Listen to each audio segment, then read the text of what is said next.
First and foremost, I just want to thank all of our elected officials, Senator Tim Sheldon, Representative Griffey, and McEwen. Without them, we certainly couldn't have gotten any of these projects off the ground. And also our City Commission, Commissioner Kathy McDowell, Commissioner of Public Works Kevin Dorsey, and Mayor Gary Krantz. And without their support, we certainly as the staff couldn't get these projects up and going without their support either. So starting off just with some of the small scale projects that we have going this year, the commission had tasked staff with the Transportation Benefit District funds that the citizens of Shelton passed a few years back. We take in about $400,000 a year through our TBD funds. And one thing the commission asked us to do was to get some residential blocks paved out there in the city of Shelton. We all understand how poor our road conditions are. So we made a goal of paving 20 blocks a year. This year it is just a touch over 20 blocks. We're at about 23 this year at a total cost in-house of $188,000. This map, it's a little tough to see, but they're kind of scattered all over town and an array from graveled streets to overlays to full rebuilds. And one thing that doing in-house paving allows us to do is we reduce the mobilization fees. So normally when you would go into a paving project, you want to try to keep all these in a central location so that you're not paying mob fees by a contractor. But the one thing that does do for us is it allows us to really spread this around the entire city and take a look at those streets that we've prioritized and found that these were the 20 that rose to the top for this year. The next project, Turner Street project. This was something that we asked, made a grant asked for the Transportation Improvement Board last August and was funded in November of last year. It is just it's a full depth reclamation project from 7th Street all the way to 16th Street. And when we really took a look at that project, we first asked for an entire project from 1st Street down by the health club all the way to the top of the hill. Only part of that was funded. We did take some city funds and extend that down to Angleside Road, just a little east of 7th Street. It's in fairly poor condition, but was not funded through TIB. So it was about an extra $60,000 to get that portion done that we felt that was going to need to be done. So we went ahead and moved forward with that. That is going out to bid next week and should go under construction sometime in May. The Sewer Basin 3 Rehab project, it was a large-scale project that has been in design since 2013. Funding was not there to continue on with this project. It was a priority of the commission to not move forward with this project until we had it 100% funded. And with the help of our representatives and our commission, we did secure enough funding to move forward with it. And when we did take a look at this project, we scoped it out as not only a sewer rehab project, but also put an additive into that just in case we had a little money left over after the bids came in for paving of the streets also in that project area. So when we did go to bid back in January, the bids came back fairly favorable, and we were able to move forward with not only the sewer basin project 100% funded, but also, as you can see there, about $900,000 worth of paving in that project area too. And it basically encompasses all of north downtown Shelton, so basically everything north of Alder Street, which is the street in front of the courthouse, This entire area of north downtown Shelton and also North Cliff Road, from First Street all the way to the top of the hill, and then the North Cliff development will all get new roadways, ranging from overlays to full rebuild construction. We were very happy to be able to get that done because those roadways are in pretty rough shape down in that area, and to give that north downtown Shelton just kind of a facelift was a priority of ours. We were very happy to be able to get that thing done. The big project for us this year is the Downtown Connector project. This started out back in August, also an ask of the Transportation Improvement Board for a grant. When we first started looking at this project, it is Alder Street from First Street all the way to the top of the hill. It didn't start out that way. We first started out looking at this project and we thought, roadway's pretty poor between First Street and 7th Street right at the library. And when we went back and crunched the numbers, because when you look at Transportation Improvement Board grants, it's all about the numbers. It's how many points you can score. So when we went back and looked at it, we started crunching the numbers and didn't come up with enough points to get this funded, we felt. So we took another look at it, and we extended the project all the way up the hill to the top of the hill at Skip Horse at C Street, and it about doubled the project, but when we really took a look at it, it looked like it would score well. We moved forward with it and ultimately ended up getting $3.33 million from the Transportation Improvement Board. The other big portion of this was our partnerships that we formed and rekindled here over the last year and a half or so. Basin PUD 3, Justin Holdsgrove has been an integral part of getting this project off the ground and helping out with that. Not only that, but Mason Transit and Danette Brannon helping out with this project also in the design, and the Mason Conservation District also with some of our stormwater and improving some of those catch basins that flow right into Shelton Creek with absolutely no treatment. So they were able to form some rain gardens, some alternatives to just flowing into the creek that we could catch that water and treat it before it got in there to those creeks. And most recently, when we first started off this project, we did not have this $1 million direct appropriation. That was something that was just funded here in the last couple of weeks through the capital budget and the supplemental transportation budget. So this project at this point is out to bid. It went out to bid yesterday. So we are hoping that it will be 100% funded. I don't know at this point. Right now, the engineer's estimate is $4.8 million. And we have about $5.7 million, I believe, in funding available to us at this point. So we're hoping that we can really cut down on the city's transportation portion here.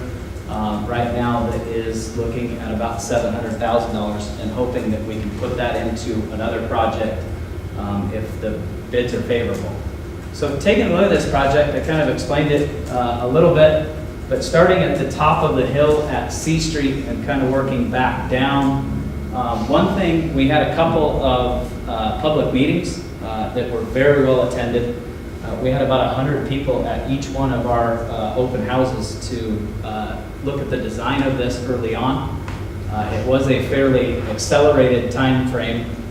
We started design on this back in October, and like I said, went to bid yesterday. So that is a fairly accelerated timeline when you're looking at a project of this size. But one thing we have been committed to is getting projects off the ground. We have lagged in the past, and that is one thing that we have been committed to, is getting these projects not only out to bid, but also constructed in a timely fashion. So working it back from the top of the hill, back down, one thing that we did hear from everybody is that intersection there at C Street, it necks down to one lane right at the top of the hill. And the one complaint we heard was everybody just stops there to make a left-hand turn, and you can't get by it. So we ended up putting in a left turn lane at the very top of the hill. That'll improve flow through that intersection and improve safety also and visibility of the pedestrians moving across those crosswalks. And then down at B Street, the big yellow triangle that was there now is going to go away.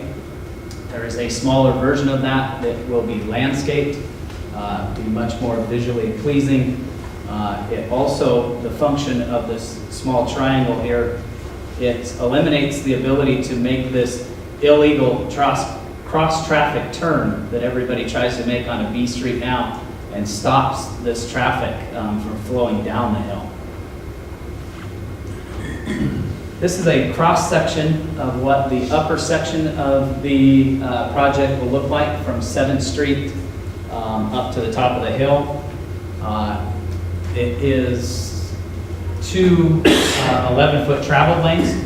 So if you think about what that looks like now, it's 2 lanes of traffic up the hill, 1 lane down the hill. One thing that we really heard from the citizens of Shelton and Mason County was safety, and not feeling safe on that roadway, moving up and down that hill where you have 2 lanes of traffic that are basically separated by a double yellow line. So we wanted to separate that traffic, so we eliminated 1 lane of traffic up the hill and made a center divider island, along with a depressed section between the road edge and the new 10-foot sidewalk. And this is a rendering of what that project looked like before and what it will look like now. And one thing that we did do with this project is we really tried to look at every aspect, from lighting, walkability, ADA, landscaping, illumination, all of those things we try to take a look at with this project and really make a complete project out of this.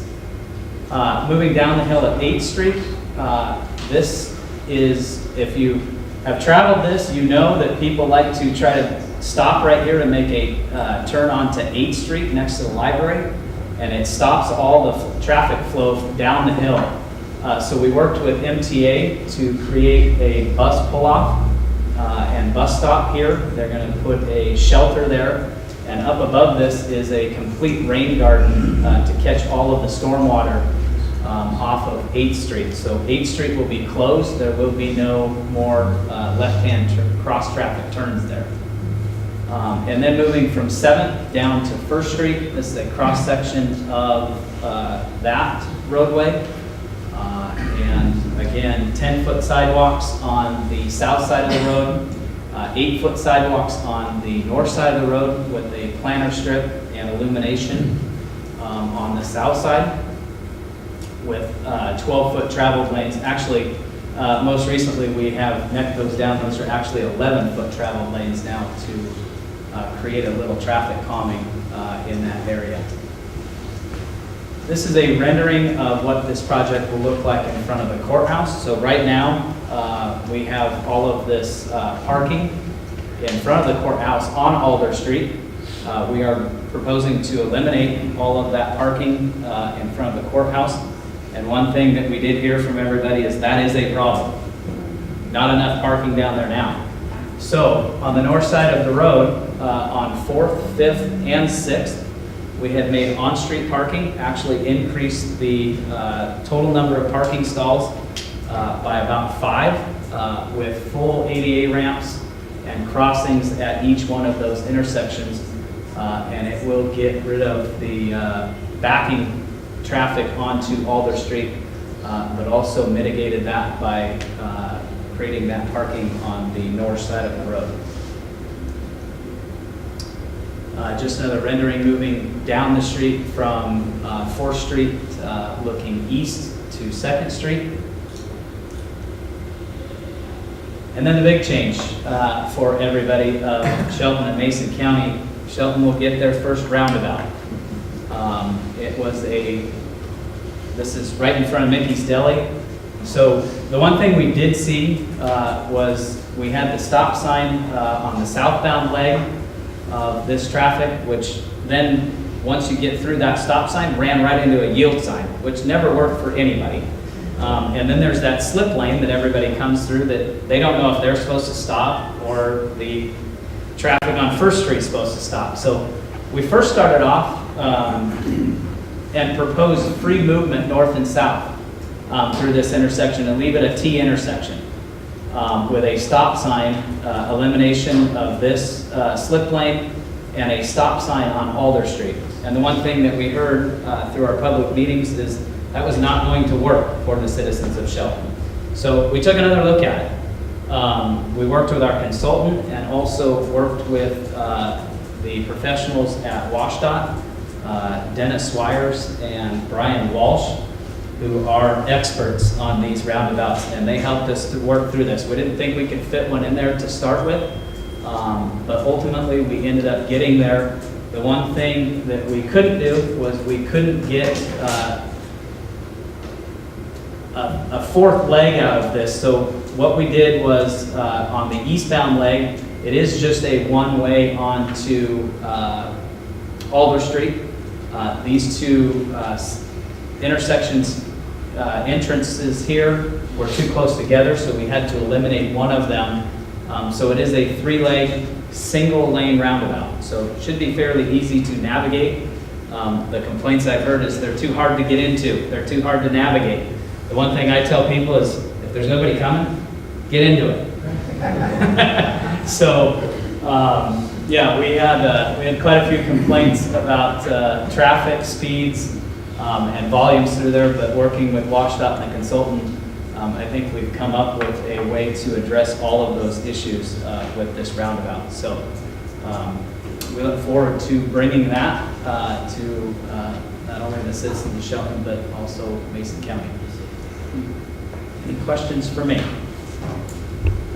Yes. Will the roundabout be like semi-truck, 75-foot truck? It was one thing that we looked at, was we wanted to make sure we had a project that worked for absolutely everybody. So when we did design this, we designed it for a WV67. Probably doesn't mean much to most of you, but that is a full-size semi-truck. So that would be something that you would see out on I-5. This center island is fully traversable along with the splitter islands. It does have a raised center, so it's got a 4-inch elevation difference between the roadway and the first section, and then another 4 inches from that first section to the middle. But for a truck that's going through there, they can get through this intersection. And that is the one thing that we did want to do, is we wanted to make sure that this worked for absolutely everybody. That we didn't exclude larger vehicles from getting through there. Sierra Pacific uses that route every now and again, so we wanted to make sure that they could navigate that also. Yes? So East Alder Street is one way moving east? Correct. Yes? On the Basin 3 project, if I'm not mistaken, up at the top of North Cliff, there's a dry sewer line up in that road when they rebuilt that. There is. Are we going to connect that all down the hill also? Yes, that will be connected. Yeah, open up some property up there in that area to connect to that right now they have been limited to a few connections, so that will certainly open up some property up at the top of Northwood. Yes. How long do you anticipate the downtown connector program to take for the disruption of traffic? So it will be, we're going to try to keep closures to a minimum, but that will be a project that really limits to a block or two at a time. And that project is about a 14-month construction period, along with Basin 3 also is about the same time frame. So both of those are about 220 to 250 working days. So I'm sure that Craig, as well as John and Alan, are willing to stay around for a little bit. So if you have more questions, I'm sure that they're more than happy to share some additional information with you. So thank you Thanks so very much. much.